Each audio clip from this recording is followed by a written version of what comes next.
Welcome to the Podski.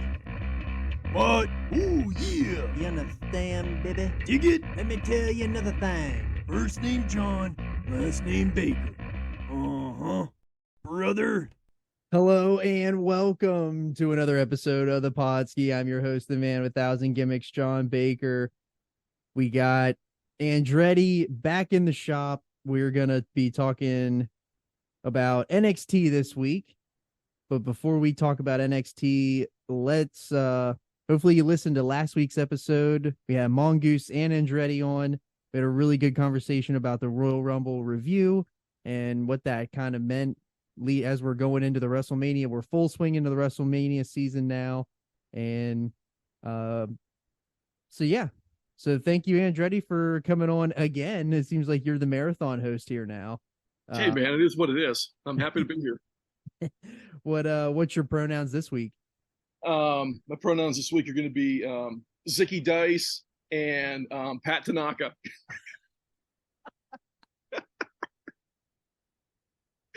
Who was billed from Japan, and that dude is not from Japan. I'm gonna do Dave Batista and Muhammad Hassan. How did you get Hassan from? I don't know where. I watched. I started. I jumped around because I made it to Survivor Series 97, and then I was like, I'm getting burnout. So then I switched to, and I watched the main event for WrestleMania 21, and then I watched the Raw that happened the next night. And Muhammad Hassan attacked Shawn Michaels, or there was some type of thing where Shawn Michaels was facing Muhammad Hassan, and then that's the feud. That's the feud we need. Right. And I popped huge for the fact that Arya Daivari they were doing that whole terrorist gimmick, yet Daivari was billed from Milwaukee. And I popped so big for that when I watched that. And I caught it on, I think I can't remember if I caught that in SmackDown versus Raw 2007, because I played that a little bit. And I don't know if I caught it there or if I caught it on Backlash 05. I can't remember, but it was so hilarious for the fact that they were doing this whole terrorist gimmick, yet the dude was from Milwaukee. It's great. I love it. But what we're really going to talk about this week is we're going to talk about this NXT show, which I actually thought was a pretty good show. But before we hop into all that, any interesting news that may have happened in the wrestling world this week? I saw that Charlie Norris passed away, right? The guy that was in WCW. He was a Native American gimmick guy in WCW for a while. When was that? Was probably the early 90s, I think, is when he was in there on some of those shows. But obviously Lanny Poffo, passing away this past week was a big deal. Look, that guy was a really great talent, man, and he never really got the mainstream publicity to what he probably should have. He was a hell of an athlete, man. And I think when you watch Dalton Castle now, you just, all I see is Lanny Poffo when that guy's in the ring, Wow. Poffo was great. Kudos to that guy for making all that money in WCW whenever they were just paying him to stay home, and he, would make the annual phone call every year and say, "Hey, when do you need me to show up?" And Bischoff would say, "I think we're good," or not answer the call. And they kept paying him. I think they paid him for like 4 or 5 years there in WCW, and he never showed up. Which is pretty awesome. So kudos to him for that. That's so awesome. I totally forgot about that gimmick.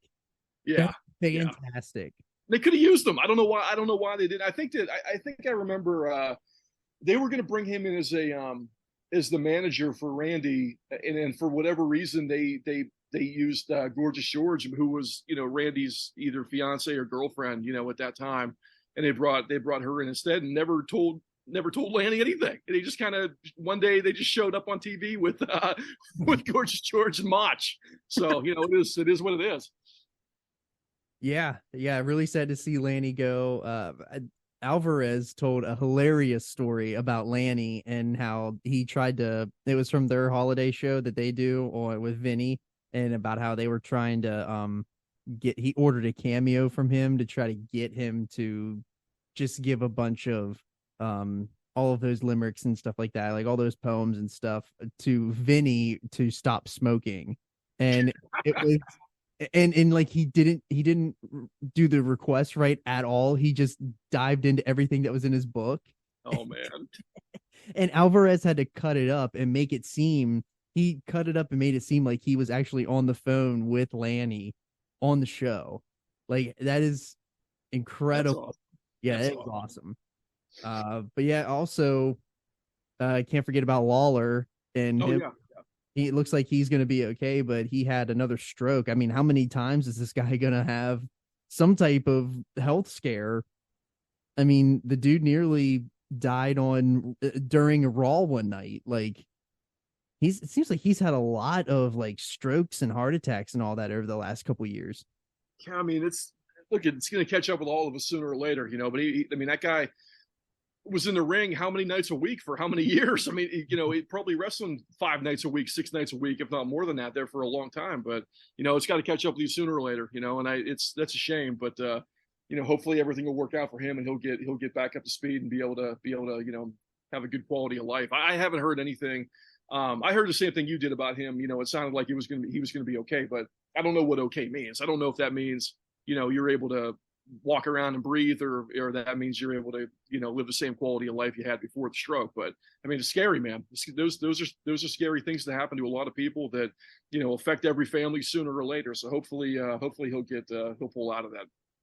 Yeah, and it was really scary. They said that they found him face down at his hotel or like at his like apartment or house or whatever. Wow. So yeah, it's really scary. So, but yeah, there's a lot of like WrestleMania like weekly stuff because we're not gonna tease we're giving you a little taste of a lot of things that are coming between Andretti and I.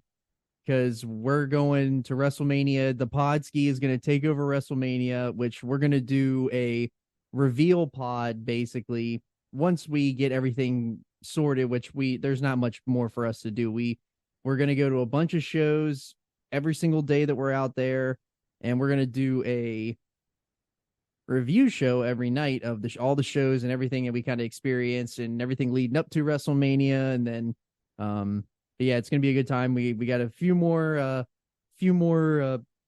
things to catch up on, and then once we get that all figured out, we will do a pod closer to WrestleMania. But wanted to give a quick little tease to the WrestleMania since it is full WrestleMania season right now. But I'm gonna hand the floor to you now because it's a very special day. It is a very special day. It's a very special day for the Cambria County Coroner over here, the Mr. Andretti, myself. So, you know, today, in case you don't know, which you should know, and if you don't, you're an asshole, but today is National Pizza Day. So take it seriously and make sure you frequent your local pizza joint, your favorite local pizza joint. And because I'm always come prepared on this damn podcast, I've got a long list of shout outs I want to give across the great United States of pizza shops, and then you can throw in whatever you want there too, Bake. But I've got number one. You know, I really wanted to give a shout out today. Happy National Pizza Day to Morris's Tavern in Sidman, best crust in the world, fantastic pizza, love it. Last year's Laurel Highlands Pizza Wars champion Marlene's out of Nanny Glow. Happy Pizza Day, and I'll just read through the rest of these here. Via 313 in Austin, Jets Pizza in Austin. Village Pizzeria here in LA. I want to give a shout out to my buddy Ruggles for that. Love you, bud. I don't know if you ever listen to the show. I tell you every week. I hope you do. But, if not, it's all good. Prime Pizza here in LA is excellent. Tomato Joe's up in Santa Clarita. Love going to that place and bringing home the pepperoni sausage. Is unbelievable. Tony's Pizzeria out in Ventura. You can go there and grab a slice anytime you want. It's right there by the beach. You get people walking in there with the surfboards. It's a really cool vibe. Piggy Pies in Dallas, really close to the SMU campus, right there on Mockingbird and Lovers Lane, right in that area. Fantastic. Such a fantastic name. Yeah. And that next one here, I got Anil's in Boiling Springs, which is right in your Shout out to Nilly's. Anil's, yeah. Yeah, that place was great, dude. When we went there before the Long Island show, before we headed up to Long Island, that pizza was unbelievable. Great pizza. That's probably the best pizza I've had in Central PA. I bet. It is incredible pizza. Yeah. They got great crust, a big old Bowling Springs flop on them. Yeah, the sauce is really good. I remember the sauce being really good too. The sauce was nice. Another one here, Las Vegas place I found, Hole in the Wall. Those guys' pies is an unbelievable spot. If you're ever in Vegas and you want to get kind of off the strip and go find a spot that has really good food, their pizza is unbelievable. Sanso's Pizza in Blairsville is a yearly contender for the Laurel Highlands Pizza Wars between me and Dolan. Do that every year. I'm sure we'll talk about that more as the summer comes up. But Sanso's Pizza is really really great. It's a small chain. Mimo's in Wimber, PA. The pizza's good. The pizza's actually really good. The Stromboli's there. That Stromboli was the best Stromboli I've ever had in my life, dude. So that's a good spot. That's right by where Mongoose grew up. So it's a place where he and I have gone multiple times to get food. Dominic's Six Pack in Portage, PA. Hole in the Wall spot. They've got unbelievable pizza. It's really great. If anybody from the local area is listening, the pizza there tastes a lot like Giselle's that used to be in Wilmore, right down the road from Portage. So if you remember Giselle's in Wilmore and you go to Dominic's, you're going to find that the pizza there is pretty similar. It's probably the same people. I don't know if it is for sure though. Joey O's in Greensburg, fantastic. It's unlike anything you've ever had. They got the sweet sauce, square cut pizza, unbelievable. I know the football staff at St. Vincent is a big fan of Joey O. So that's always a good thing. Venezia's in Phoenix. I got a shout out from them today on social media, which was pretty great to see. But I go there all the time when I go out there to visit my buddy in Phoenix. There's a chain in Virginia called I don't know what the main name is, but all the branch restaurants have a different name. But it's all Benny's. It's all Benny's something. Okay. The one that I really like the most is Benny Marconi's in Roanoke. And they've got they're in Harrisonburg, man. They're in Charlottesville, all over Radford, down that way, Southwest Virginia. There's one in Morgantown, West Virginia too. That's pretty good. I want to give them a shout out. There's a really good place in Cross Lanes, West Virginia, right between Charleston and Nitro, called Hassan's. And I don't know if anybody listening out there has ever been there. They don't have an Instagram page, unfortunately. But Hassan's Pizza in Cross Lanes, right outside of Charleston, is really, really good. Go check that place out, man. I've been there a couple times. Driving through there, been there a couple times. It's a must stop every time I go through. Another Phoenix spot, Spinato's. My buddy the Graws from back home, who now lives in Phoenix, is a huge fan of Spinato. So we go there every once in a while. Goodfellas Pizzeria in Covington, Kentucky. Was a place that me and beautiful Bobby Winters went to 2 summers ago whenever we were up there making towns and going to the toy shops and doing our thing up there with our friend Amanda and everybody that lives in that house, that crazy ass house that she lives in, which is pretty awesome. And then the last one I had was Dion's in Albuquerque. And that's a small chain too, but Dion's has got a pepperoni and green chili pizza that I had. The first time I ever had it was at the Albuquerque Isotopes minor league baseball game. And I was like, holy shit, this is one of the best pizzas I've ever had in my life. And then I found out that it was a restaurant. So every time I go to Albuquerque and I drive through there, I always stop at Dion's and get at least a slice or two of the pepperoni and green chili, man. It's just unbelievable pizza. But those are the ones I wanted to make sure that we shouted out here for sure. And I'll tag all those people too whenever we post the episode. I'll tag everybody with the Instagram. Such a fantastic and extensive list. I cut some out. I didn't want to make it too long. You have like the Pizza Rumble or something. I know. Well, we do it every year. Me and Dolan do it every year. Back home where we do the Laurel Highlands Pizza Wars. Where we end up having. We have, I think it started out with 16, and we only had 12 last year, I think. But I mean, we want to bump it back up to 16 competitors again this upcoming summer. But Morris's Tavern won it 2 years ago, and then this past summer, Marlene's and Annie Glow won it to great fanfare in the area on Facebook. So that was pretty interesting. Yeah, shout out to Laurel Highlands Pizza Wars. It is I love the Pizza Wars. And if you don't know what the Pizza Wars are, you will know this summer because Andretti will be posting about the Pizza Wars all Oh, over. no doubt, no doubt.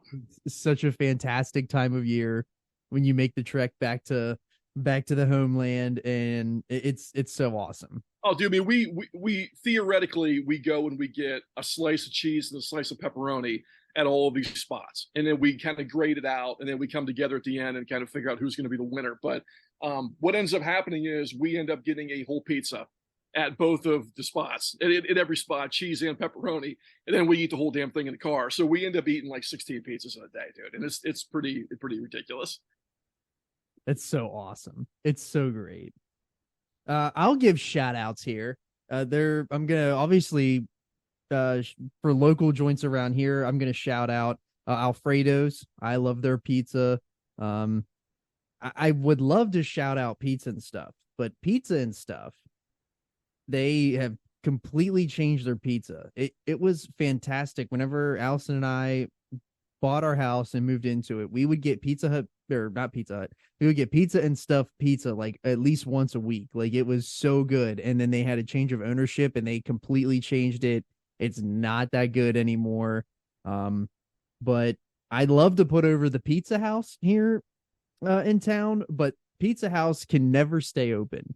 And they have a fantastic neon sign in the front window, but they always open back up and go out of business. And their pizza absolutely sucks, so they can't be.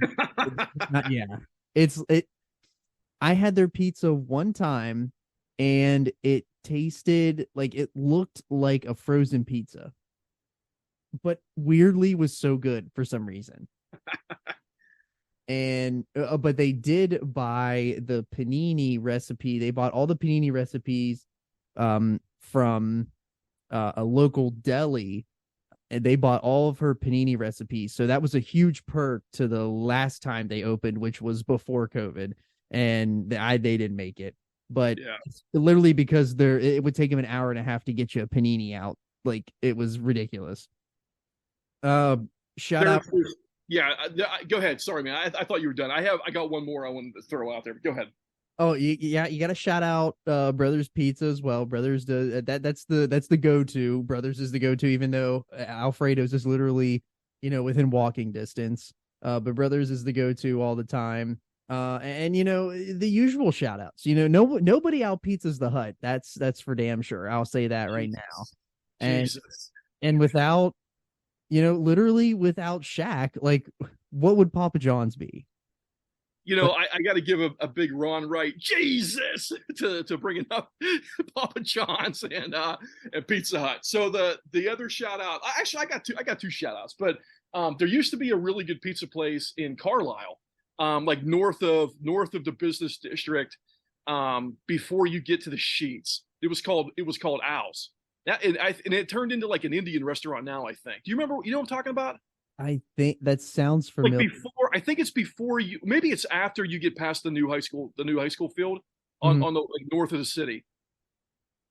That sounds really familiar, honestly, because like my mom worked in Carlisle, so like I kind of know places around there, but unfortunately, it didn't. I don't know when they closed, but it's not there anymore. Because when I got back with you guys and dropped you off at Mongooses, and I was heading back home from there, I drove up there to see if that place was still there, and it was closed. But I want to give a shout out to a place called the Tomato in Denton, Texas, because it was a really great spot to go get like a square cut piece of pizza. And that place had a bunch of arcades. They had beer. It was this awesome college hangout. And you could tell that with all the beer pitchers were stolen from local Pizza Huts, because they were all like the old school red beer pitchers you see at Pizza Hut. Like, so they must have stole all that from Pizza Hut. But that place was so filthy, dude. It was just the grimiest damn place you've ever been in your life. And then they burned down because of a grease fire. I will. That was the end of that. That's awesome. Speaking of college bars, I will shout out. I'll shout out Wibbs here in town. I will shout out Wibbs. Shout out Wibbs. I've had their pizza a few times. For some reason, it tastes extremely good at about 1:30 in the morning. And I'm sure that it's absolutely disgusting and it's probably not even pizza, but I'd love to shout out Big Richard's, but on Richard Avenue, but I can't because I've never been brave enough to wander back into Richard Avenue since I've graduated, and I just refuse to go down Richard Avenue, especially whenever the college kids are in town, because I'll probably run over a bunch of glass bottles and Yeah, that's not good. my days of walking through glass bottles, I think, are over at this point in my journey, in my human career. I think I'm done walking over glass bottles. That until I'm done doing death matches, dude. I'm not doing the 1:30 a.m. walk down the dark alley, glass all over the place death match to get a pizza, to go to a pizza shop. That's fantastic. I love that you're done like until you hit the cheeseburger picnic against beautiful Bobby Winters. Then all bets are off on the glass. I mean, there's no chance that if we do a match at the cheeseburger picnic, he's not getting hit with a light to him. I am absolutely going to hit him with a light to him. Are you going to hit him in the back, or are you going to hit him right in the face? I'll probably hit him over the back of the head because I don't want him to know it's coming. Shout out beautiful Bobby Winters. What else you got for pizza day? Anything else? What's your favorite pizza in the world, Baker? I'll get heat for this. I like pineapple on pizza. Okay. And I know that gets heat around the world, but I like the sweetness that it brings and the acidity that it adds to the sauce. I don't know why people don't like it. I really don't. I don't know if it's an ego thing or what, but like pineapple pizza is really good. So if you don't like it, like that's fine if you don't like it, but like I don't know why there's like this very strong opinions on it either way. It's very strange. Yeah, I don't get that either. Like I think that it's fantastic, but I don't know. I guess it's just I guess I'm just it's probably the same thing that we say about the internet marks in wrestling, but yeah, I'll do a standard cheese, or I'm not a big pepperoni guy. But I am a huge pineapple. Sometimes I do like a meat. I could really dive into a meat lovers or a margarita, but if my go-to is probably just regular pineapple on it. So if you're gonna get the quote unquote Hawaiian, where do you get it from? Where's your go-to spot for that? Go-to is probably see, now that's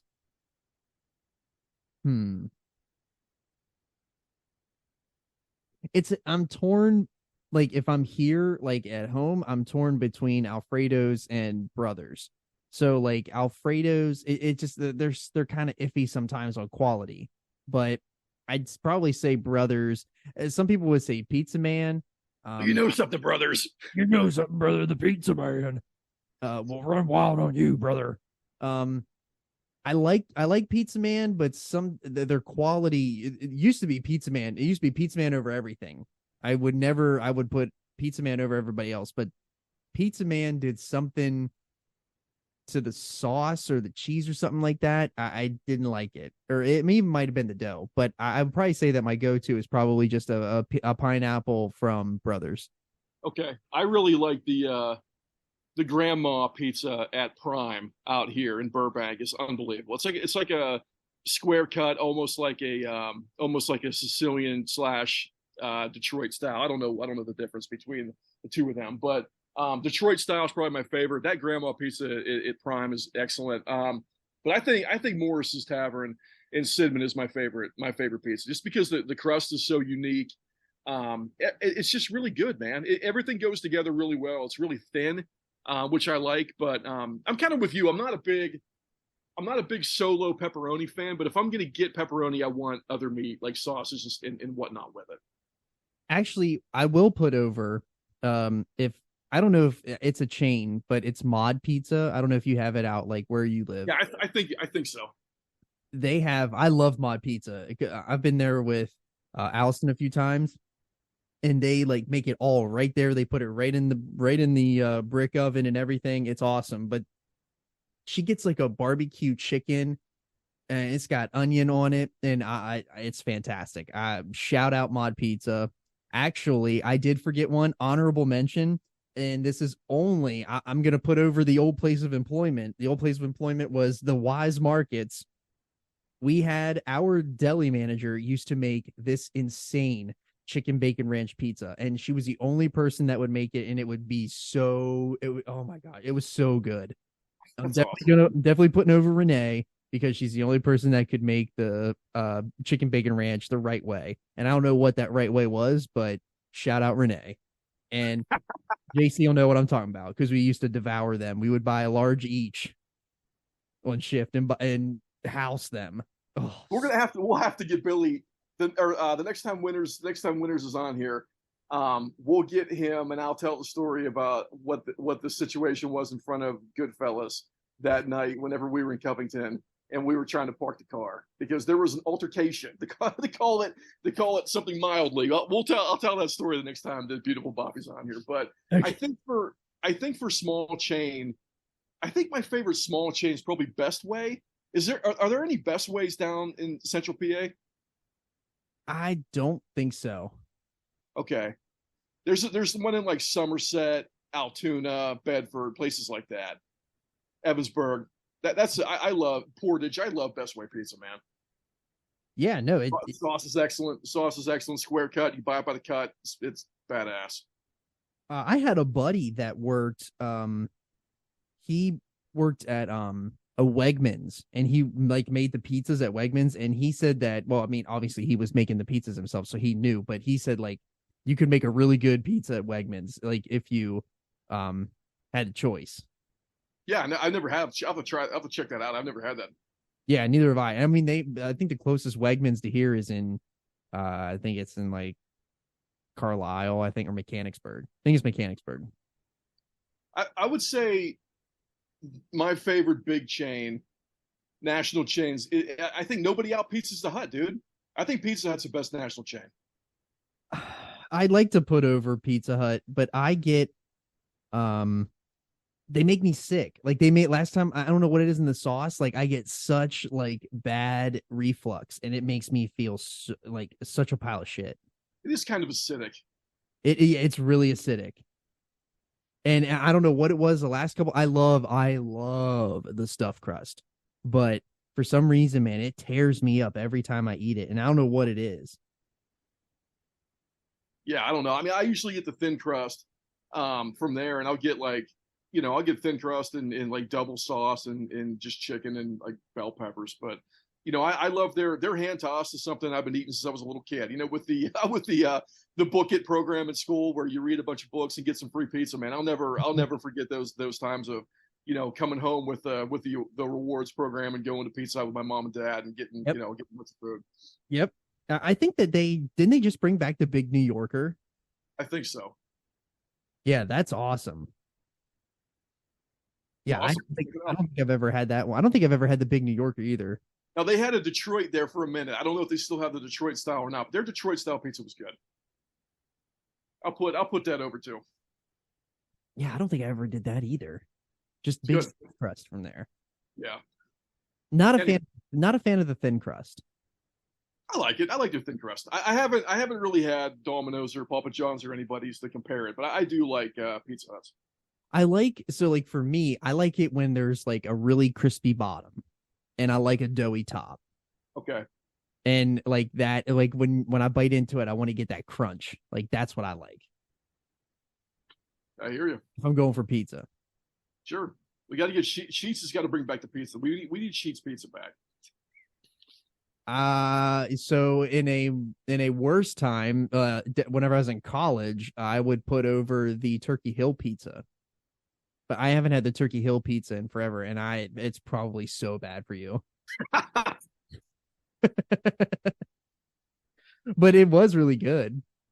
I don't know what it was about the Turkey Hill pizzas that made it so good, but it was really good. Oh my gosh. Look, man, if you want gas station convenience store pizza, the best in the world is Casey's in the Midwest. Casey's General Store in the Midwest, they're all over the place. You buy it by the slice, pepperoni, cheese, whatever the hell you want. There, if you run in there, you grab 2 slices and go, man. That's a go-to for me on the road every year. I don't even think I've ever heard of a Casey's. Well, Obviously, I'm gonna take you to a Casey's, Baker. That's what's gonna happen. We're gonna when we go to wherever we go in the Midwest, we're gonna stop at Casey's. I'm trying to think of another one. Oh, I'll put over this one. I'll put over big time. I'll put over the Freshetta pizzas that they used to serve to us in middle school and high school, and you just douse that thing in ranch dressing. Oh, buddy. Oh, nothing's better than a Freshetta pizza. And then I lived off of the French bread pizza in middle school. Oh, buddy. If you wanted to spend big, you got the Freshetta pizza, but a regular daily pizza. The big spender. The big spender, right? You get a French bread pizza with fries and you get slushy. And the slushy would change all the time, but oh my gosh. Oh man. That I would probably die if I would have that for a lunch right now. But man, does it I can taste it. It tastes so good. I remember Simba was a big fan of the French bread pizza whenever we were in high school back in the day. French bread pizza, man. Oh my. I don't think I've had French bread pizza since high school. Probably, yeah. Yeah, I haven't had it since literally probably middle school because they served different style pizzas at high school. So like they had the flat regular like circle, like not as big as the Freshetta, but it wasn't the same. But man, the Freshetta, oh buddy. Don't eat that before a football game with the curly fries, or you will puke. I used to eat Stromboli before basketball games. Oh, JoJo's of St. Michael. But the worst thing I used to hate that we used to do before games is that they used to do the spaghetti dinners. Oh yeah. Why? Got to carb up, dude. No. It's such a terrible idea. It makes everybody slow and sluggish because they just got 17 pounds of pasta in their stomach. Got to carb up. Don't you know this is the 1980s? We got to carb up. No. Oh, I despised every time we would do a spaghetti dinner before a game. Oh, I hated that. What kind of tangent did we go on here now? I don't know, man, but we just did an hour on pizza. Wouldn't have it any other way. Best frozen pizza is anything from Paul Newman. Anything from Newman's Own. It's all good stuff. Yes, agreed. Shout out Newman's Own pineapple salsa. We'll put that over too while we're here. Yeah, it actually is really good. Everything from Newman's Own that I've ever had is excellent. Yes. And it all goes to charity, so it's a good cause. Thank you, Newman. I'm trying to think of what's I mean, obviously you got to go with the shout out to the Celeste pizzas because they're literally like 50 cents. And when you're in a bind and you were working at a grocery store, you'd grab like 4 of them and just slam them in the microwave, and then that would be perfect. And then you'd literally melt your face off because they got too hot in the microwave. Yeah, the go-to for us when I was a kid, like when my parents were working or whatever, and I was with my grandmother, was Tony's. We used to go hard on Tony's pizza, dude. So I never had I don't think I've ever had a Tony's pizza. What was big at my house was the Joe Corby's. We would stock up on the Joe Corby's, and then you just make your own. Dude, there is no pizza like a Joe Corby's pizza. I forgot about Joe Corby's pizzas. Whatever happened to Joe Corby? I don't know, but I think what we need to do is do a frozen pizza rumble at some point. Yeah. Dude, Joe Corby's. I forgot about Joe Corby's. I'm so hyped right now for Joe Corby's. Once you could probably find Joe Corby and find out what the hell happened. I'm gonna look him up right now. Get on Ancestry.com and look up Joe Corby and try to figure out what's going on here. Okay, so Joe Corby's is still open. Let's see where they're located. Yeah, I'm gonna try to find the best way pizza near you so you can have a better life. They're located in Maryland, actually. Nice. What's it? I know you. I know you're a little bit of a Maryland guy. You see any more LA Knight sightings in down your way at work? No, I didn't see no damn LA Knight down there.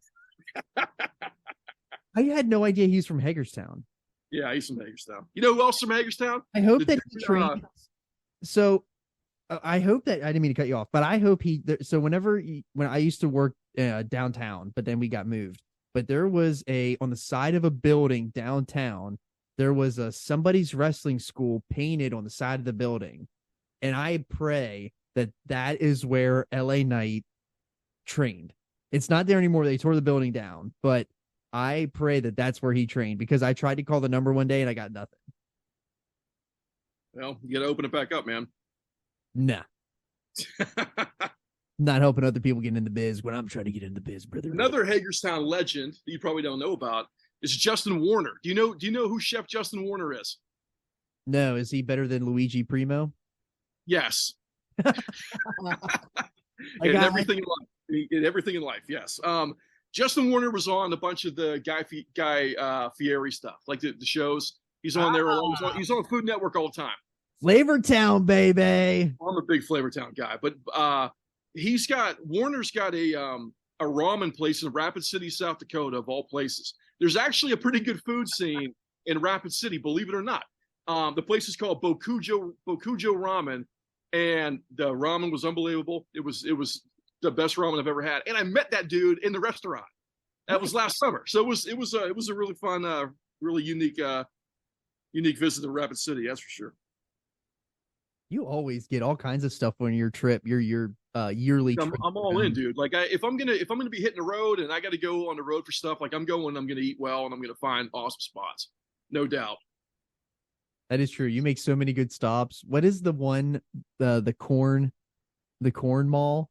Corn Palace. Corn Palace, yes. In Mitchell, South Dakota, the Corn Palace. I love whenever old Andretti goes speeding through, he always drives by the Corn Palace and takes a picture. And right in the shadow of Dakota Wesleyan University, right there in Mitchell, South Dakota.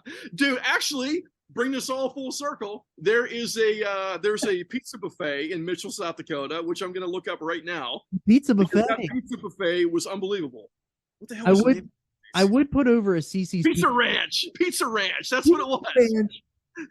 What a great name. Yeah, dude. It was awesome. It was so good. Their fried chicken was great. They had a really good buffet. When I walked in there, everybody stared at me like, "Who the fuck is this guy walking in here in our pizza buffet?"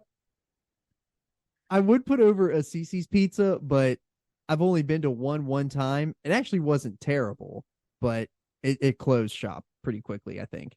The only CC's that I go to, because I used to go to the one in Denton, back in the day. I think it was in Denton, but I always hit the one in Amarillo when I'm driving on 40. When I'm heading back home and making towns, there's a CC's in Amarillo that I always stop at. Amarillo by morning. It's a good spot. Amarillo's a good town. Home of Terry Funk. Yes. Double Cross Ranch. Love the funker. Yeah. How about that hour's worth of talk of pizza talk? Oh yeah, dude. I'm gonna tag everybody. We're good. We're gonna get shout outs here for everybody.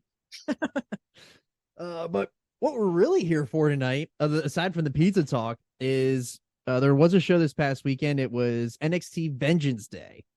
And this is the first time I admittedly on this podcast have not watched a lot of NXT for the past 4 years, and that's because of AEW. But I have been saying that my goal for the year was to get back into NXT.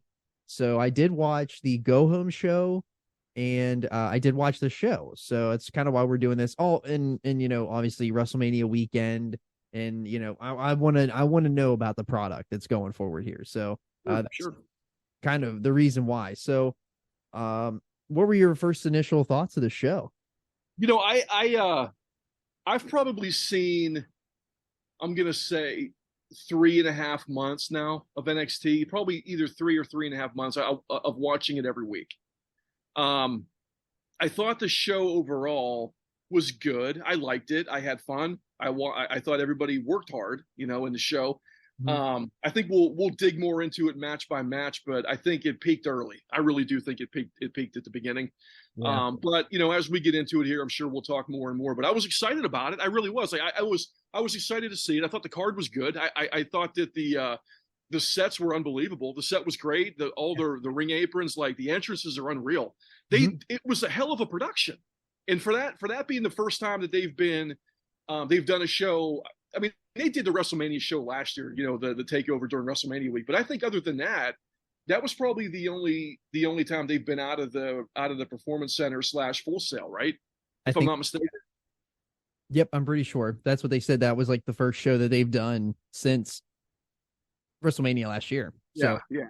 But I thought they did a hell of a job with everything. Everything looked great. It looked really great. Like visually, everything looked really great. I know, I totally agree. I think that set kind of reminded me a little bit of the SummerSlam 2005 set. It was really cool. I really liked it. I really like the Vengeance Day, like the vibe that they put off. I really like it. And nobody does it like WWE does it. So the production was fantastic. It was very well done. But I would agree. I think it peaked early.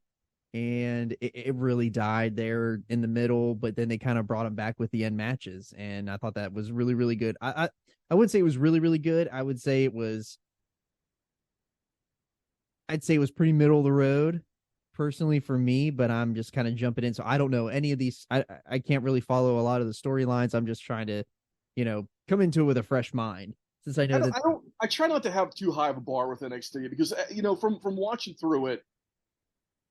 Everybody's pretty green outside of Braun Breaker. I mean, everybody's got stuff they got to work on, right? But I mean, other than him, there is a gap between him and everybody else. And look, we're going to get more into this as we go through it match by match. But I have a low enough bar with NXT that I end up enjoying it because I don't have any expectations for what's going to happen, right? So going into that Vengeance Day. I had low expectations. I just wanted to watch a show. I just wanted to have a good Saturday and watch a show and have a couple drinks while I was doing it and just enjoy it and not yell at my TV because everything's stupid. And look, it's not the greatest product in the world, that's for sure. But they've got a lot of work to do there, and they've got a lot of really good talent and a lot of people that have a lot of work to do. But I just with low expectations, I really did enjoy it. Yeah, I would say the same. I had no expectation of what I was going to see other than that I was really excited to see Carmelo Hayes match. I was really excited to see a Braun Breaker match. And I just admittedly I just didn't care enough to want to see them. And, you always hear all good things about Carmelo Hayes. You hear all great things about Braun Breaker. And I thought that, we'll get into it a little bit here, but I thought it, for my expectation, I didn't really have an expectation, but I think it met my expectation of, there was some dead spots that I clearly skipped and didn't power through any of that. But I thought that what I did watch, I enjoyed, and it was fun. And that's what I'm looking for when I'm watching a show. So, but like we said, the first match was the North American Championship match between Wesley and Dijak. And this was the height of the show. Like the crowd was literally melting for them. It was like a 2015 2017 style crowd, like in match, like the near falls, the just the moves and the physicality in it. It was a really good match. By far the best match I personally think on the show. That's my match of the night. I'm just going to get it out early. I thought it was fantastic, and I loved everything about this match. It was fantastic. What'd you think? One thing I wanted to say that I forgot. I thought Booker T was a lot better at the show. For the last couple episodes of NXT during the weekly show, I love Booker T. I have a Harlem Heat shirt. I absolutely love Booker T. Everything he's ever done. But I don't know if he's the most enthusiastic guy in the world for the job that he has at this point, if he's really enjoying what he's doing. But I thought he was really good at Vengeance Day, and it felt like his energy was good. He wanted to be there. So I thought that was awesome.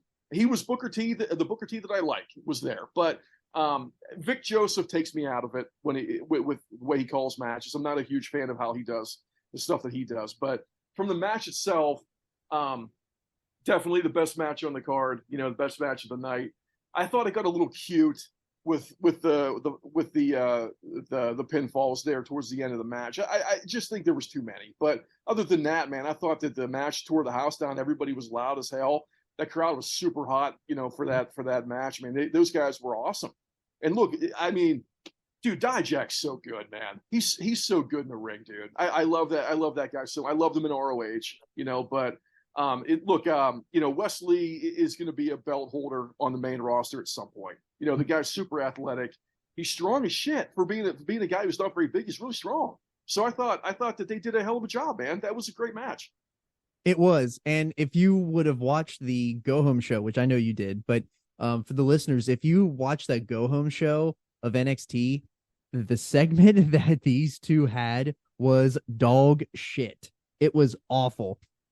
Clearly, if these guys, like, Dijak is so good in the ring. He is so good. He made Keith Lee look like a bajillion dollars, and we see what Keith Lee's done without Dijak, and it's not that impressive.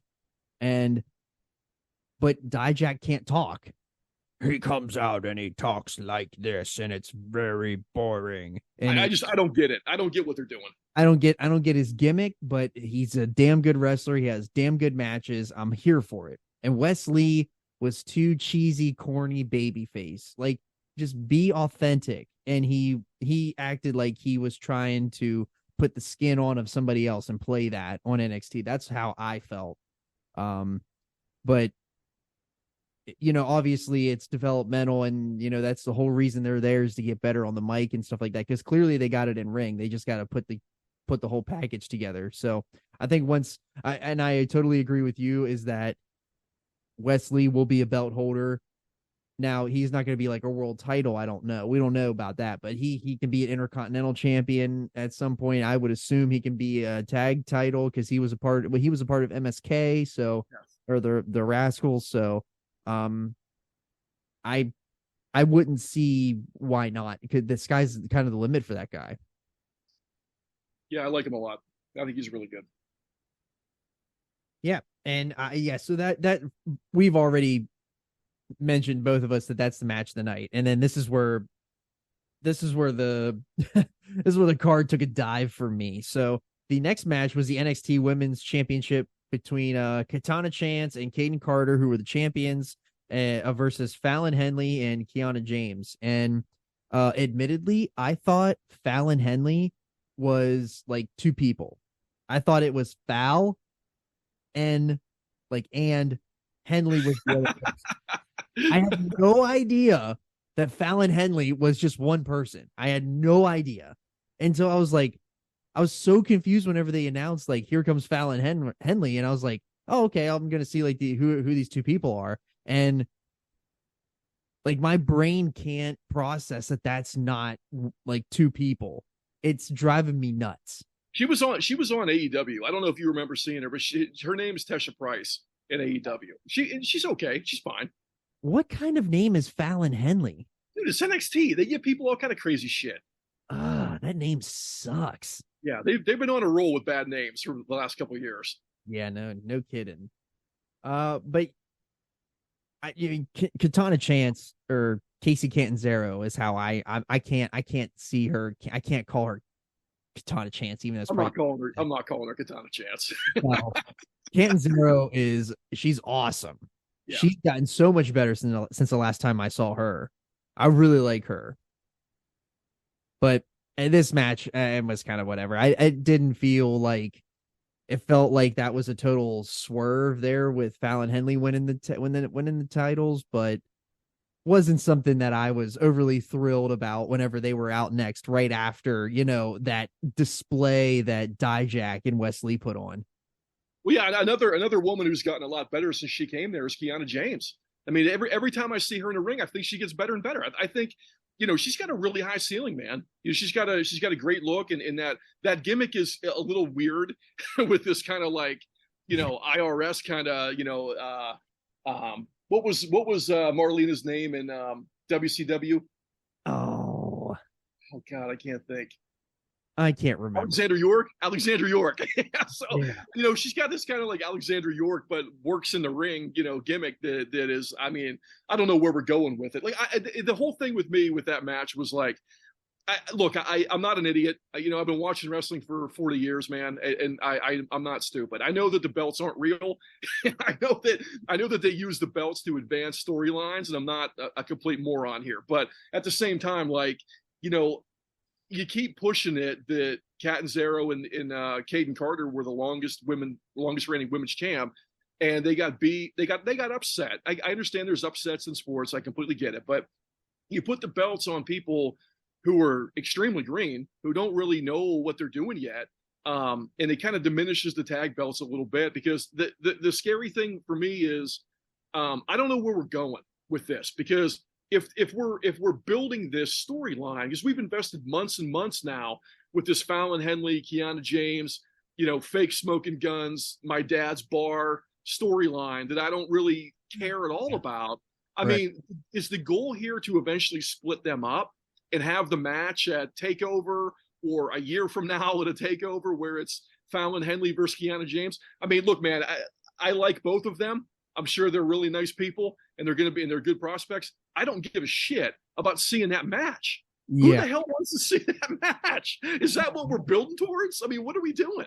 I hope not. I just didn't care enough. Like, just looking at them, they just look like a bunch of goons, like geeks or goobers. Like, I didn't feel like they were a real threat. And I totally understand that whole aspect of getting upset.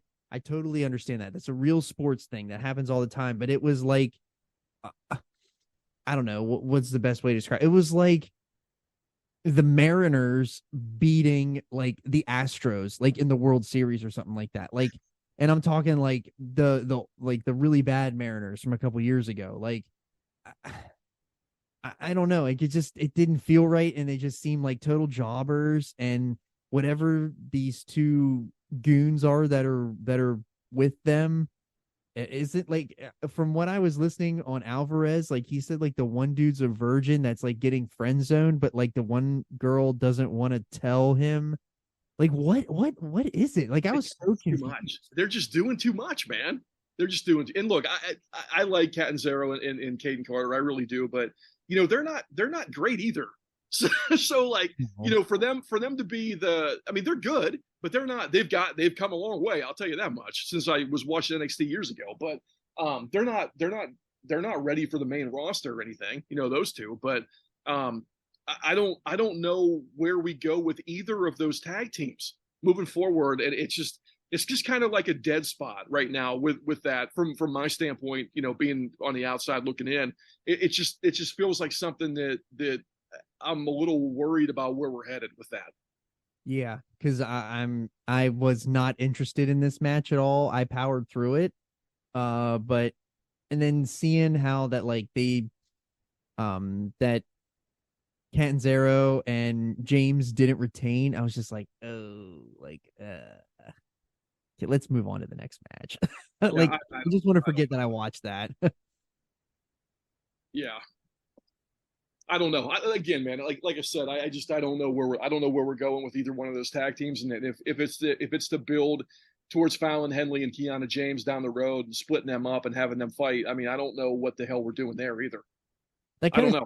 I mean, we all know that that's the WWE style of booking. Like, they only put people together to break them up, and which I totally understand that, but I don't know. This doesn't. These two aren't doing it for me. Look, I don't want to see Catanzaro versus Caden Carter either. Not yet. No, not yet. Yeah, right. Yeah, moving. I mean, that was pretty much my least liked match. Yes. Definitely the bottom match of the night. So we went from the best match of the night to the bottom match of the night. And then we come in with the next match was the 2 out of 3 falls, Apollo Crews versus Carmelo Hayes. And I was really excited for this match because I already know that Apollo Crews, who was Uhaa Nation, he on the Indies, like that guy can go. And I heard all these great things about Carmelo Hayes, about like he's like the next guy and he's awesome. And I was excited to see this. And that presentation that they put on him in that entrance was A1. Like it was fantastic. They really made him feel like he was special and that this was going to be like a really big moment.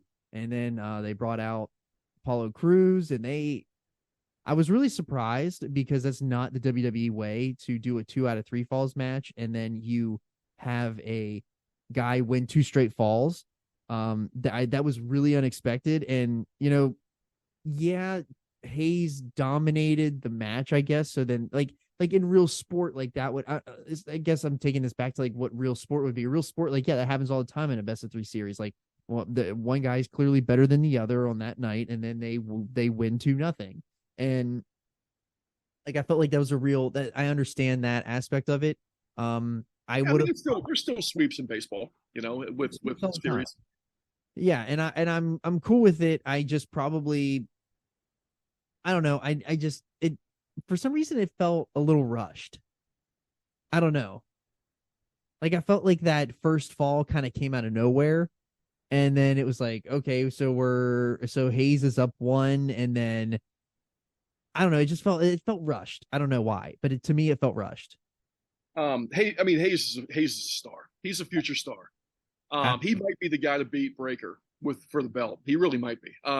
They're really presenting him as though he's a really big future superstar, and I think they're right about that, of course. Mm-hmm.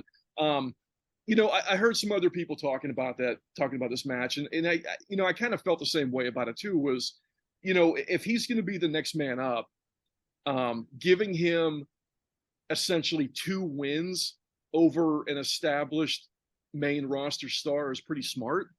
But that doesn't mean I liked it. It still kind of gave me like a weird feeling. But look, man, Apollo Crews is so good, and look, you talk about somebody who's come a long way since they got there, man. When he came in NXT, I mean, he couldn't speak a lick, and now he's okay. And he works his ass off. I mean, that guy's super talented, Yeah. So, I mean, his job in NXT is to help the younger guys, and to make those guys look like they're really good. And I think I felt like he did a good job of that with Hayes. I actually thought that the match went too long. I felt like they took me out of it a little bit there in the middle, and I just kind of lost interest. And I kept looking up at the screen. I was playing on my phone, looking up at the screen, and the match was still going on. And I was kind of like, what the hell are we doing here? Like, let's go. Let's move this thing along here a little bit. Well, it was 23 minutes, but I think that the first fall felt so rushed, and I don't know if they had missed a spot or not, but then it just, I don't know. Like so yes, it did feel rushed in the beginning, but then it did feel like it did go a little long. I was almost like, damn, we got to get out of here soon. But I think in terms of the rush part where I felt it was definitely around that first fall, which wasn't too far into it. I don't think, maybe 10 minutes or so. Yeah. But yeah, I mean, clearly yeah, Carmelo Hayes is absolutely a star. He is going to be a big time player. I absolutely believe he's going to be the guy to take the belt off Breaker, and who knows if Breaker shows up at WrestleMania after Raw. Could be. I mean, I don't know. I mean, I would say out of anybody on NXT right now, he might be the most ready to take. I think there's no question that he's the most ready. He's the most ready, and they absolutely want him there too. I think that plays a bigger role in it too. I don't know. Let's make sure we've got a spot and we're not going to throw him into the wind. Because I mean that is a big time prospect that you want to come in and make a splash with him right away. Correct. On the main roster. So don't pull him up and carry and cross him. Where you pull the guy up and you put him in a fucking gladiator outfit and you kill his career. I mean, we can talk about that all night with him, but I don't think that's going to happen with Triple H and Shawn Michaels. But I want to make sure that if we're going to pull them up, let's be smart. And if he loses that belt on Saturday morning at TakeOver, and then shows up at Mania the next day or even later that same night, and does something and attacks Seth Rollins or whoever the hell it is, then I'm all into it, because I think that he is unquestionably ready to move up at this point.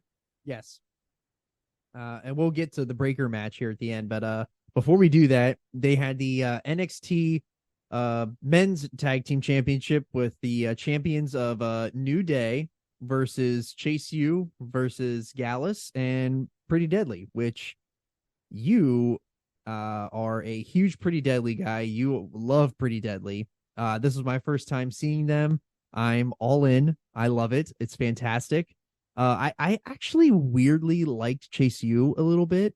Not I didn't hate Gallus. I just didn't get like I don't know. I didn't get an over the top reaction to them. And then obviously, like, we all know who the New Day is. Like, they're very well established and we love the New Day and they rock and all that. But this was a pretty high octane little setup that they did.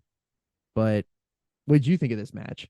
I mean, I like all four teams, and I'm a little biased because I followed NXT UK for a long time, and I saw Gallus and I saw Pretty Deadly over there, and I knew I loved them right away, dude. Whenever I saw those guys, so I got a little bit of bias with them coming in because I already knew who they were, with you being just like a new person watching them for the first time, right? I kind of understand, why people were a little bit like, how the hell did Gallus win this match? But they're awesome. They're really great. But the Pretty Deadly's fantastic, of course. The New Day's really good, of course. And I thought, I don't know, man. I don't know. Whichever way they decided to go with the ending of that match, I was good with. I did not think that they were going to flip the belts from the New Day already. But man, that crowd was hot for Chase U, dude. Mm-hmm. They were really hot. I don't know why. I would have probably gone with them in front of the one guy's hometown crowd. I would have probably popped everybody and gave them the belts instead of Gallus. But I love Gallus. I always have, and I probably always will. They're really good together, and they're big, strong guys that are physical. And I love that in wrestling. I want to see more of that. So. I was good with whoever won the match. The match was good. I thought it was energy the whole time. Every team was super talented, so I was good with whoever went. But Gallus being champs, I'm good with that. I'm very good with that. And they're Mark Coffey's brother, Joe Coffey, was like in the main event of a couple of the NXT UK premium live events, and he's super good, super talented. He can talk really well. He's not the tallest guy in the world, but he's really thick and he's really strong. I don't know if he's injured or where he's been, but Joe Coffey's awesome. So they're having the three of them together, which I'm sure is going to happen soon. The Coffey brothers and Wolfgang. I think is going to be awesome to see those guys run wild in NXT for a while. The Joe Coffey name, I've heard him before. I've heard of him before, but I don't think I've ever seen. I probably have seen a match or two, but it's something that, but that name seems really familiar to me. I would have probably went with Chase U if it would have been me making the decision. I probably would have went with them. But like I said, man, I was good with whoever won that match. Yeah, and the crowd you're right. The crowd was so hot for Chase U the whole time. I really that was the first time I saw Chase U like in a show environment. Because I mean, I saw them on NXT in the Go Home show, and then this was the first match I really saw them. And while as an outsider looking in, I thought they were hokey bullshit, but I really liked them when I watched the show. I was all in on it. And but yeah, I really liked them. And then I really like Pretty Deadly. They're awesome. Like, you were 100% right about how awesome that Pretty Deadly is. Yeah, they're fantastic. Yeah, those guys, if they keep them going, like, they could really be something really cool on the main roster. I would think they're probably pretty close to getting yanked up too at some point here pretty soon. They'll probably keep them around maybe for TakeOver for this next show, somewhere in like the 3 to 6 month neighborhood, maybe sooner than that before they pull them up. But those guys are ready to get pulled up. I was gonna say that's probably why they didn't probably win the belts, was because they probably didn't need to. Yeah. But yeah, I like that match. That was definitely, if we're ranking them, I still got Wes Lee at the top, and then I'll put this match above the Hayes match, and then obviously the women's tag. Yeah, I'm with you on all of that.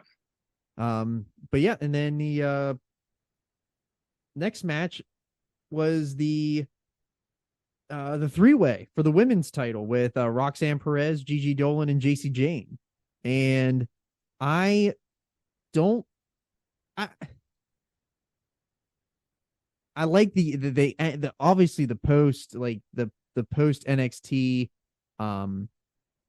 angle with Fatal Attraction. Is that what the Fatal Attraction is? That what, or what is their Toxic Attraction? Toxic Attraction.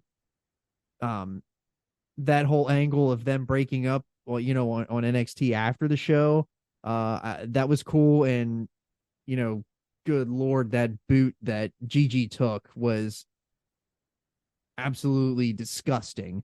But Roxy is awesome, and she's awesome, and it's gonna be. I don't really know. I'm gonna be honest. I don't really remember the match right now. I'm literally drawing a blank on everything that happened in that match. I just remember that Toxic Attraction like teamed up against her, and then they ended up doing stuff to each other, and then Roxanne took advantage of it. But yeah, I just, what did you think of this match? Roxanne Perez is fantastic. I mean, she's a future superstar. Probably at WWE Women's Champ, on the main roster at some point. She's really great, man, and she's so just, everybody likes her, and she seems like she's so personable, to the fans and everything. So I think she'll be a future star for sure. So that was the right call. Making her the women's champ was the right call. Toxic Attraction, man. I do like Gigi Dolan. I think she's got a higher ceiling than JC Jane. I don't know. I'm a little worried about JC Jane from a prospect standpoint. I think Dolan is better and is a better prospect than she is. I can't really put my finger on exactly why that is yet, but it was fine for what it was. I like the idea about them being friends and breaking up and fighting in the during the match, and going back and forth and all that stuff. So I'm good with all that. The outcome of the match was the right call about who won, but I mean it didn't really move the needle for me either way. That match, it was okay.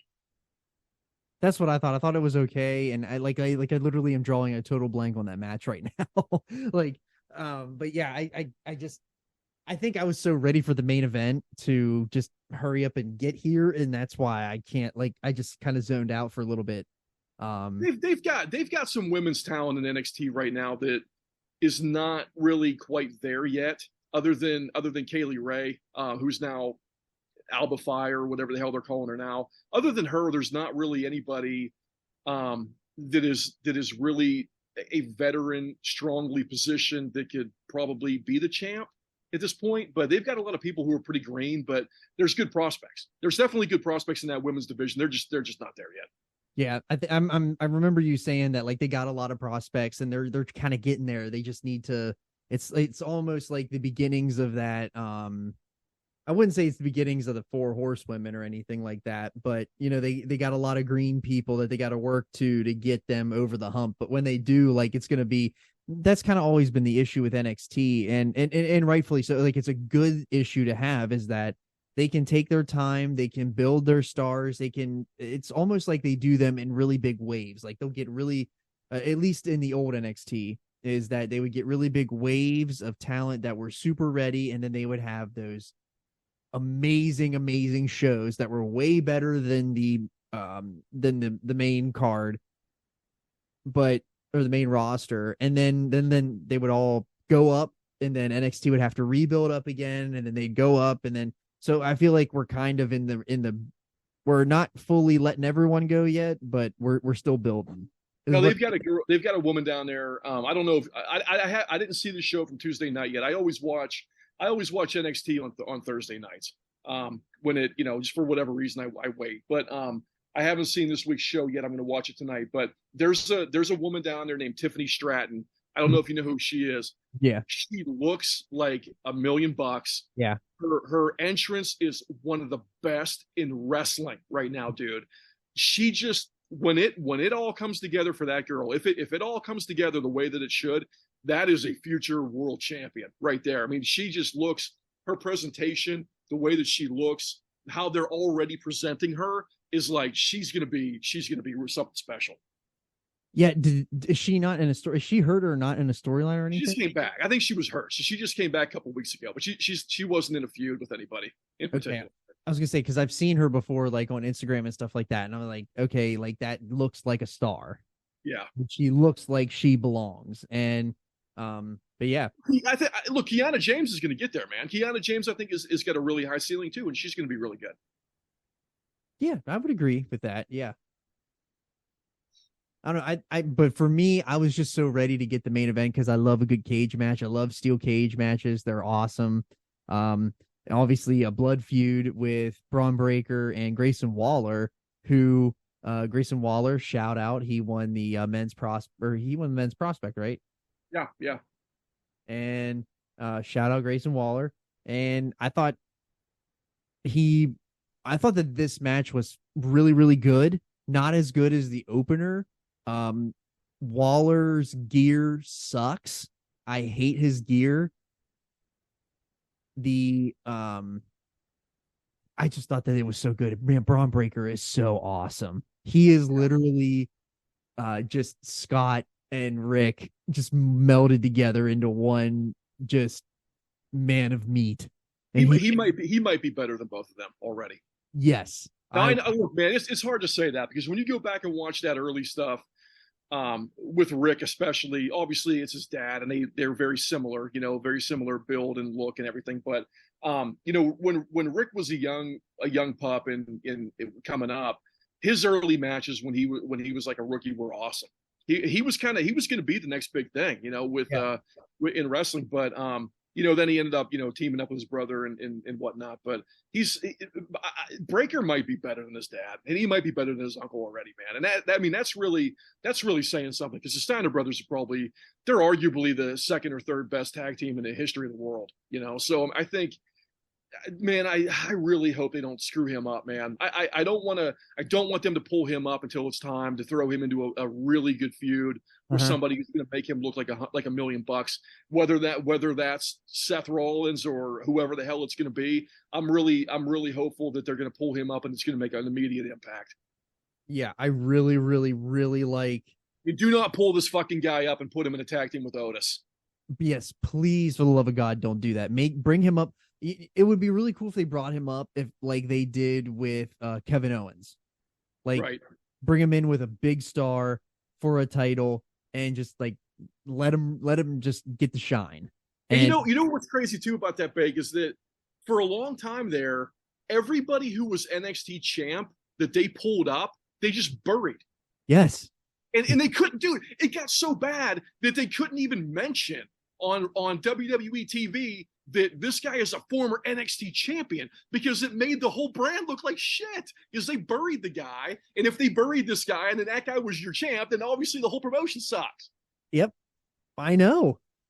It's so frustrating. Oh, they killed most of those NXT champions dead, and they would be in like, I'm so glad Vince is out, man. I hope Vince does not get near this book and ever again. Like, just let Triple H have it, because Triple H, those are his guys.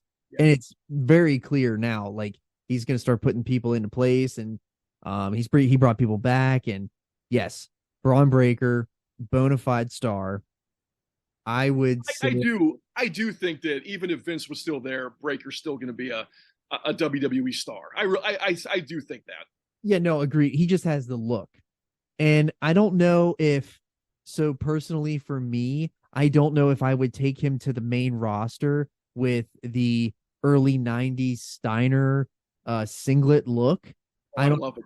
I love it. I love it too, but I feel like if maybe you start him with that, and then like if he wants to get a little more edgy, or he does a heel turn or something, because everybody inevitably does a heel turn in WWE. I don't know what that might look like. I just want him to look like he looks like a badass, but like, I guess I'm trying to think of like making him an over the top badass. I don't know, like adding leather jacket with the dog collar. Does that help? No, I don't know. Yeah, I don't know. But I think, fantasy booking that guy, what I would like to see is him come up to the main roster and be like, you know what, man, I didn't want to use the Steiner name because I wanted to create my own path for myself, and now I've done that, and I'm going to get rid of Breaker and I'm Braun Steiner. Please.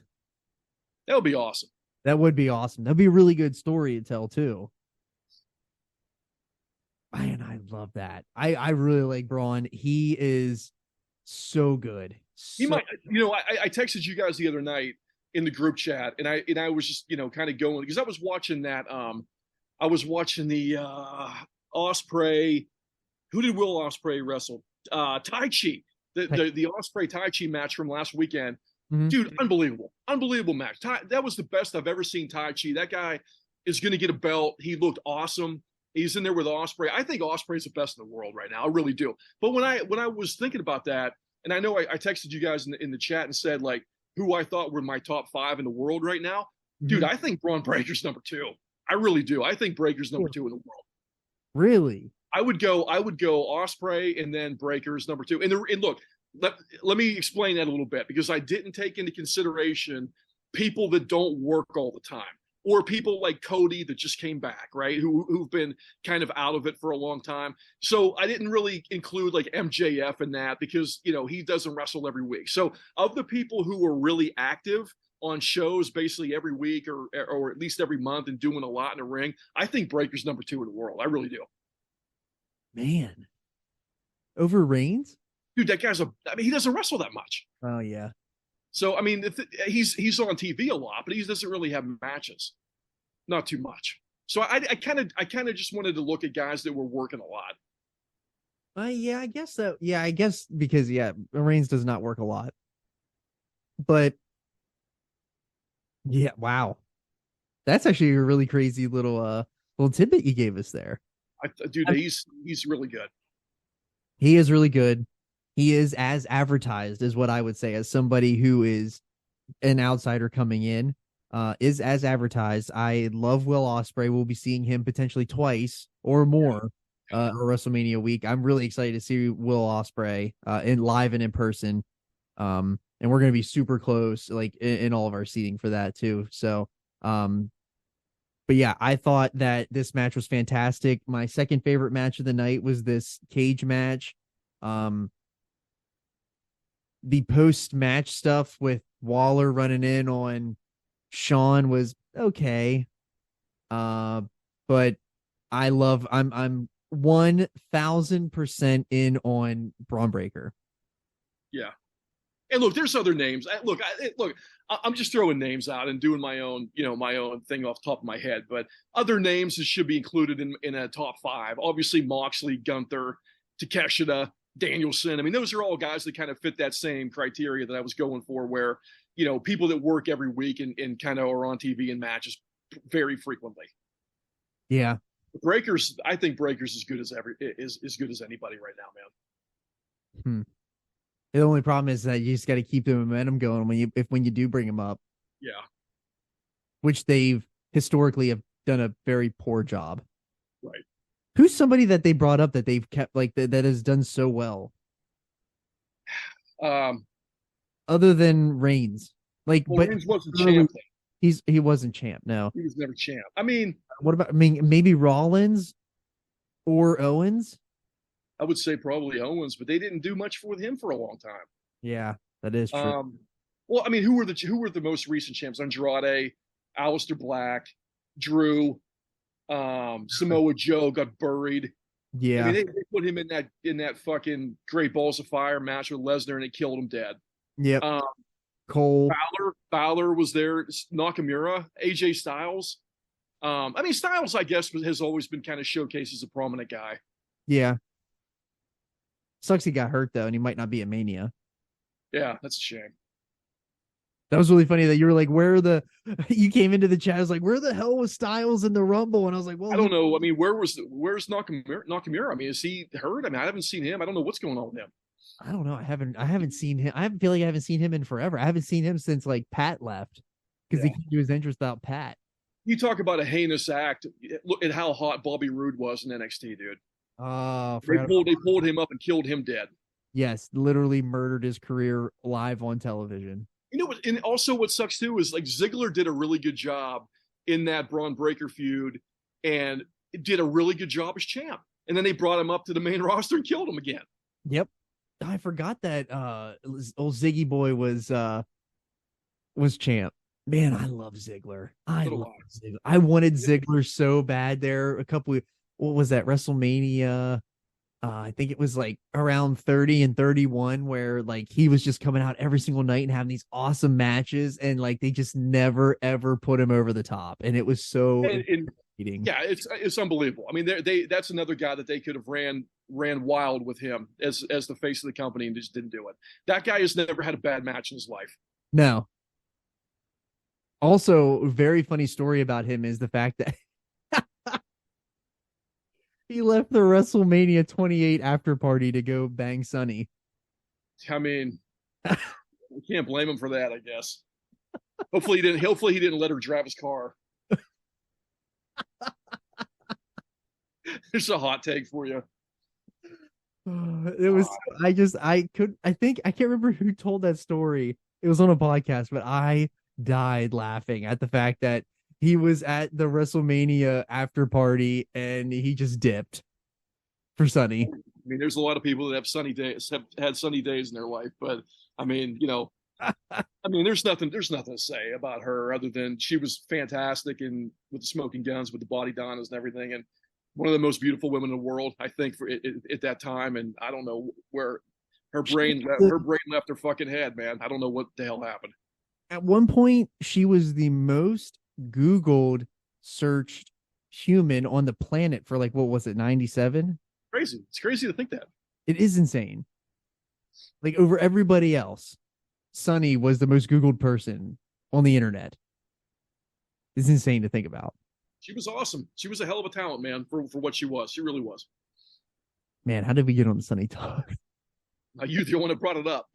No, but taking it back to Ziggler, like his brother's good. Fake Ziggler in AEW. I don't even know the dude's name, but his matches are pretty good. He's gotten a lot better. I actually like him now. I just know he's a Hollywood hunk. Is it Ryan? Maybe. I always call him Fake Ziggler. I don't know what his name is. I mean, he's Fake Ziggler. I mean, I just call it what it is. He's Fake Ziggler. Yeah. I think it is Ryan. All that stuff that he did on PT, I thought it was absolute ass. So I just skipped all of it. And then I was just like, I really don't need to see this guy. I wish they did go further with with that group with JD Drake and Peter Avalon and Caesar Boner Boy. And I wish they would have done something different, like the Hot Boy Summer. I wish they would have done that, but they didn't really do it well. I mean, it's a shame, dude. It really is a shame because I like all those guys. I like all those guys in that goofball faction. I like every one of them. Yeah. Anyway, don't even get me started on AEW. We don't even need to get into it because we'll be here bitching all night. I'm going to talk about that for a second. Everything you said earlier about Dynamite last night was spot on. Everything in the ring was great. The other stuff not so good. I don't ever want to see Paige again. No. That what the hell was that? Why are they trying to do an NXT remake or not NXT? Why are they trying to do an NWO recreation? How many times has that been done? No one does it better than the Outsiders did. Quit fucking doing it. Oh, I'm gonna get hot here. You're going into I-81 heat, I-81 Baker when you're driving home and calling me and bitching about the traffic. This is such bullshit. Why are we doing that? No one needs a spray paint with an L. Like, no. What are we in? Mean Girls? How bad was Leva Bates? How bad was Leva Bates in that segment, dude? Oh shit, she sucks. She's so bad. I get the fact that Leva is really good at booking people to make their towns and all that. Let her do that. Don't bring her on TV anymore. She's the shits. I'm sorry. They're probably paying her more money if she has a TV appearance. That could be it. And they were throwing her a bone to get her ass kicked and just get a paycheck. Look, I'm okay with that. But if you're going to be in that spot, you got to make it look believable. And she looked like complete shit. She looked so out of place, deer in the headlights, that I could have acted better in that case. Yeah. It was so bad. And then the whole thing that, we're not here to make friends. We're here to take over. Stop stealing from Kevin Nash. Stop. Just stop. Doing it. There's no need for that horse shit. I don't know where they're going with Saraya, but wherever they're going, it ain't working. So it's going to be a give me slow and painful death. I guarantee you that. give me the pay-per-view match and let's get this over with because I don't want to see her ever again. Tony Storm is a heel. She's really good as a heel. I don't really like her as a face, but as a heel, she's awesome. But I don't need to see Saraya ever again, man. What a dud. Absolute dud. I don't care. I don't need to see there better be a big damn payoff. If you're gonna do an NWO thing, there better be a big payoff like Hogan. It better not be no damn Naomi or something. Who's it gonna be? Miss Elizabeth? I mean, who the hell are they? Who are they bringing in as Hogan? There's nobody. It has to be Banks, I guess. It's the only person available unless they bring fucking dud. I know. With that. I mean, like I don't here's what I'll say about Dynamite last night. I am so lost. What are we doing? I don't understand anything that's happening. And I can't be the only one because I saw Alvarez tweet out earlier. He's like, what's up with everyone that doesn't understand what's going on in AEW right now, storyline wise? I can't follow what's going on. They got to go with the hot hand, man, because Orange Cassidy does not need a belt. Put that belt on Takeshita and let people cheer for him. How about we just burn that belt?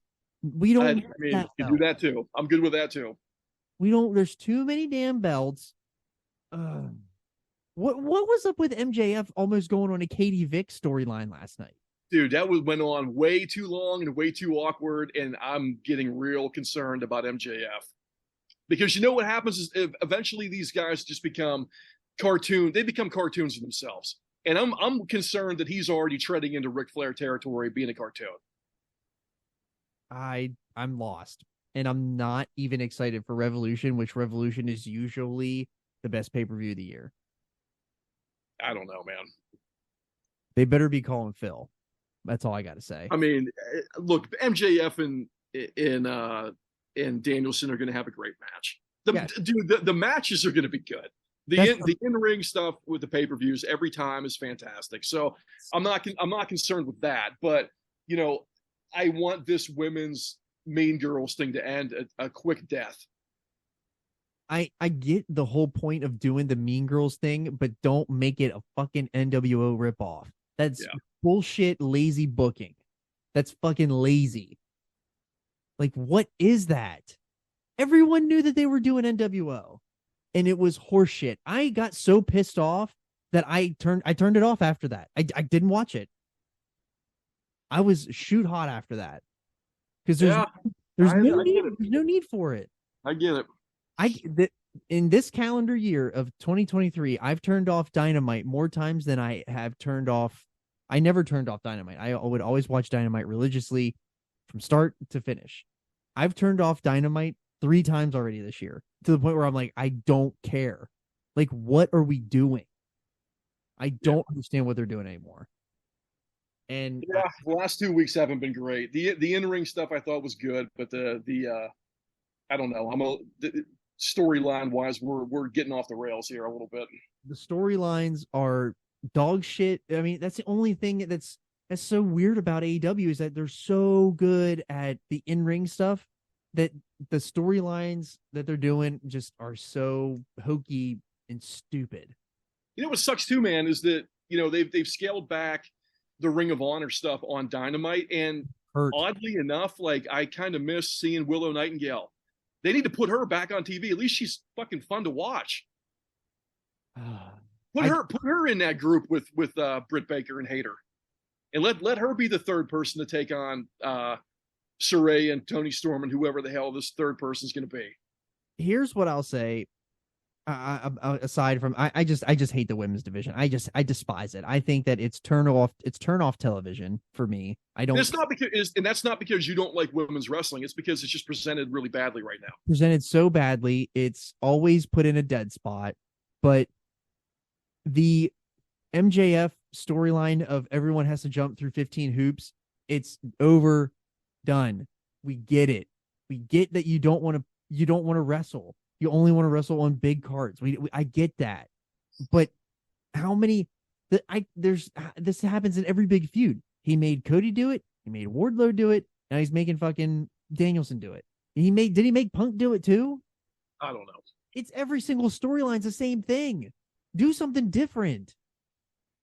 Like, It's not. I don't want to vote early because I know that match is going to be really good with him and Danielson. But that's the problem, is that I know that the match is doesn't going to be a feel. fucking banger. It's This going to doesn't. be a good match. His title reign doesn't feel like it's going great. That's the problem when they start to get like some sort of a baby face. He's not even a baby face. He's a shitbag heel, but fans, we want to see him. And it's almost like that title is a kiss of death. Yeah. At least for the last couple of years. As soon as that person gets the title, something bad happens. I'm just waiting on CM Punk to come back. I don't care what Dave says. You can't tell me that he's not coming back. Well, they probably need him back at this point. They desperately need him back. They've got FTR. FTR's out on leave, right? They've got no Punk. I mean, that's not coming back until like they sign a new deal. I mean, they're missing some pieces right now, and I think we're kind of feeling it. I mean, like I know we're already off on a tangent on this, but I'll just touch on this for a second. Like, I don't dislike the Gun Brothers. I don't. I think they've made tremendous strides from where they started when AEW first started. Those guys are both pretty good now, but man, I mean, I don't know what we're doing here, man. I don't. Felt like a swerve just to do a fucking swerve. Yeah. Why? Why not save that match for the pay-per-view? Yes. I don't understand why they didn't. Unless they're going to put the belts back on the Acclaimed, which I don't want. I don't like that either. I know. Not because I don't like the Acclaimed, just because I don't want to play hot potato. Right. Agreed. I don't want to see hot potato with titles because then that just lessens them. Like I don't know. Not unless you got somebody big coming back for what I would want is for like, if they're going to do that, actually, I don't want them to do that because I want them to put the belts on FTR and just let them run with it because FTR is a really good group and they'll make it mean something and they'll have meaningful, good matches and stories. But I don't know. I don't know what they're doing with these belts, man. There's got too many. FTR should come back and Road Warrior the Guns and win those belts in 30 seconds, man. And that's really what it should be because there's such a discrepancy between the two teams. Yeah. I'd love it if they did that. I don't know. I'm just kind of lost on AEW right now, and I think that a lot of that has to do with the fact that CM Punk isn't there. And I know that there's a lot of people that there's a lot of internet morons out there that don't want to say that don't want CM Punk back. But listen, CM Punk is everything, is going to be everything to this company, especially for the fact that they're going for a new TV deal. Like they need the star. And I think they're really starting to feel, at least personally for myself, not seeing Cody there and seeing how awesome Cody's being portrayed in WWE. It just goes to show that, how they did that probably wasn't the best idea. Yeah. Obviously, it was probably a little bit of Cody's fault too, but we totally got off on a tangent to rant about AEW, but I don't know what they did last night. What was that? Yeah. They're a little lost right now. They've been lost for a year now. I don't know about a year. I think that the Dynamites have been really good up until about 2 weeks ago. I think the last two have kind of got off the rails for me. Yeah, I guess you're right because I don't know I mean, I know that a lot of talent was doing the Jericho Cruise. I totally understand that, but I don't know. It sucks. And I should be like, this should be, I mean, it's WrestleMania season. When is Revolution? Next weekend? 2 weekends? 3 weekends from now? Really? That soon? I think it's Sunday, March 5th, I think. Holy cow! I didn't even realize that. Yeah, they're super close. Yeah. Okay. Well, I mean, look, again, the pay-per-view is going to be great. It's going to have really good matches, and we're gonna love it. I don't know. I don't know if I love how we're getting there. That's all. Yeah. That is true. The pay-per-views are always good. The in-ring product is always good, but the storylines and the outside stuff just not always clicking. So anyway. But yeah, anyways, so I think I'm gonna give this Vengeance Day show, I think I'm gonna give it a solid 7 out of 10. If I'm going on a Meltzer scale, I'd give it a 3 and a 3 3/4 star out of 5. I thought it was a pretty good show, had some dead spots in it, but I think that the first match and the end match were so strong that it makes me that everything in the middle didn't really matter to me. Yeah, 7 out of 10 I think is pretty fair. The first match was great. You know, the way they presented Carmelo Hayes, I mean, we got to see him presented as a real contender, you know, for that belt, which coming, you know, looking back at this whole show in retrospect now, it looks pretty good. So I'm pretty happy with that. You know, I'm excited about the tag team division in NXT because I think, you know, the Creed brothers are really good, and Chase U is awesome, and Pretty Deadly's probably going to get yanked up, but Gallus is there too, you know. So those guys are all I'm pretty excited about where that's headed. I'm assuming Carmelo Hayes is probably going to win that belt at Takeover, and then have Breaker show up either the next night or you know, very shortly after that on the main roster. But the women's world, I don't know if it's called a world title, but the women's title picture, I don't know who's next up for Roxanne with that. I'm not 100% sure who's even ready for that to even be a contender. But the tag team thing worries me with the women's.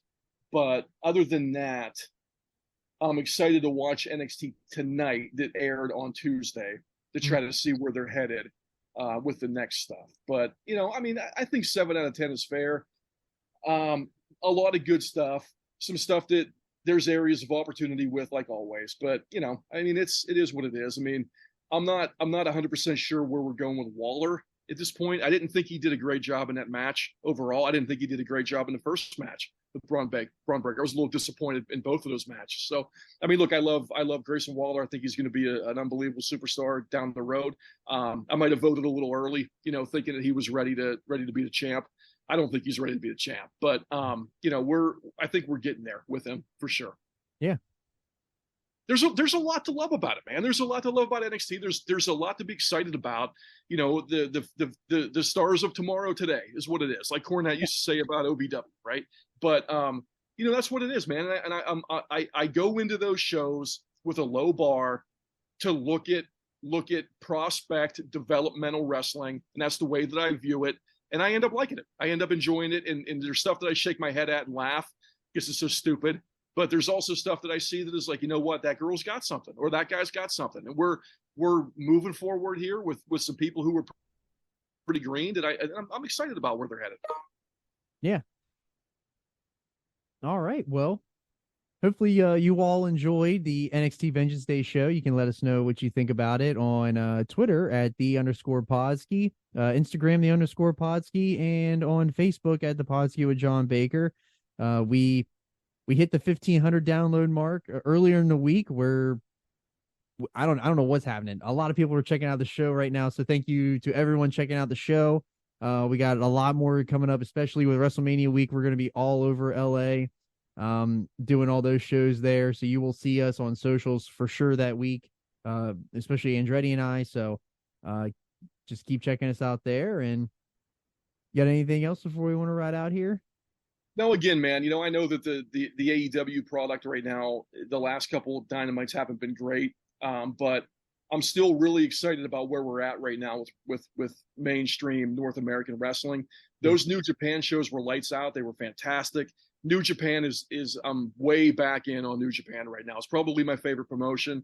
I can't, you know, I love watching those shows, man. There's a lot of really good talent. There's a lot of really good talent in WWF and AEW and NXT. So I think right now we're in a good spot right now. I really do think that. Yeah. Aside from my mini rant there from AEW, I totally agree with everything you're saying. Awesome time to be a wrestling fan. It is. It really is. And there's great stuff going on the indies too, man, because, you know, Mike Bailey's fantastic, and he's going to be a main roster guy somewhere pretty soon. That guy tears the house down. I love Brian Keith. You know, there's a lot of really good talent on the indies right now, man, that is going to be coming up soon that you're going to really like. And we're going to see both of them in LA. Yeah, for sure. So, all right. Well, thank you for coming on the show today. Thank you all to listen, and we'll check us out next time on the Podski.